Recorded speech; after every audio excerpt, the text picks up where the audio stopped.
Europe में राष्ट्रवाद के उदय शीर्षक के अंतर्गत आज हम लोग जर्मनी का एकीकरण पढ़ेंगे। ध्यान दीजिएगा, जर्मनी 1870 के पूर्व लगभग 300 राज्यों में विभक्त था। यह सही मायने में एक राष्ट्र नहीं बल्कि जर्मन भाषी राज्यों का एक समूह था। 1806 के पूर्व तक ये सभी राज्य पवित्र रोमन साम्राज्य होली रोमन एम्पायर के प्रति श्रद्धा भाव से जुड़े थे और ये डायट अथवा संसद के द्वारा भी आपस में एक दूसरे से संबद्ध थे। संसद में 300 राज्यों के प्रतिनिधि भाग लेते थे, परंतु इनमें राष्ट्रवाद की भावना नहीं थी। कोई राष्ट्रवादी भावना या राष्ट्र का विचार ऐसा कुछ भी नहीं था। अब जर्मनी में राष्ट्रवादी भावना का विचार सही मायने में 1848 की फ्रांसीसी क्रांति के समय जगा। उसके पहले भी नेपोलियन द्वारा किए गए प्रयासों ने जर्मन को एकजुट में बांधने का प्रयास किया था।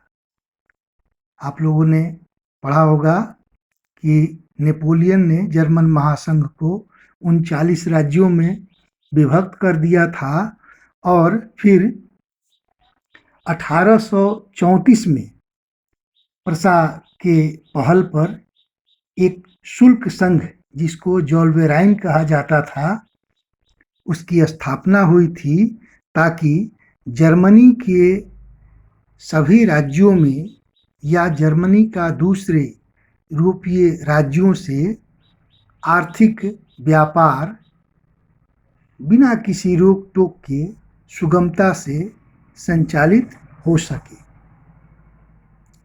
1848 में जर्मन महासंघ के विभिन्न इलाकों को जोड़कर एक निर्वाचित संसद द्वारा शासित राष्ट्र राज्य बनाने का प्रयास किया गया था।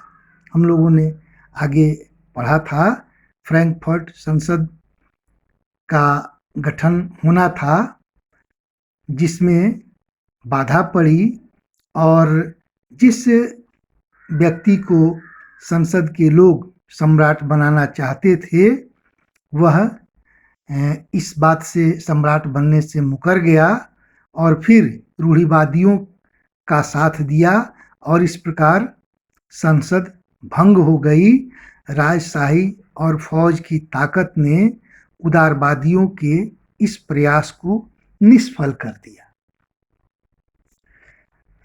अब जर्मनी के एकीकरण का एक दौर प्रारंभ होता है 1862 में, जब विलियम प्रथम प्रसा का सम्राट बनता है। वह राष्ट्रवादी था तथा प्रसा के नेतृत्व में जर्मनी का एकीकरण करना चाहता था। 1862 में ही उसने बिस्मार्क को प्रसा का चांसलर अर्थात प्रधानमंत्री बनाया। बिस्मार्क बेहद बुद्धिमान और ऊर्जावान व्यक्ति था और वह भी जर्मनी के सभी महासंघों को एक महासंघ में बनाने के लिए प्रयासरत था। वह रक्त और लौह नीति का पोषक था। युद्धों में उसका विश्वास था। बिस्मार्क ने 7 वर्ष के दौरान ऑस्ट्रिया, डेनमार्क और फ्रांस से 3 युद्ध किए और इसमें प्रसा को विजय दिलवाई। इस विजय से प्रसा की शक्ति काफ़ी मजबूत हुई, प्रसा काफ़ी ताकतवर हुआ और यही स्थिति जर्मनी के एकीकरण के लिए लाभदायी हुई। जनवरी 1871 में वारसाई में एक समारोह हुआ और उसमें प्रसा के राजा विलियम प्रथम को जर्मनी का सम्राट घोषित किया गया और इस प्रकार जर्मनी का एकीकरण हुआ और जर्मन एक राष्ट्र के रूप में उभर कर सामने आया। तो बाकी और बातों को हम लोग पुस्तक के द्वारा पढ़ भी लेंगे, समझ भी लेंगे। आज के इस पाठ में इतना ही।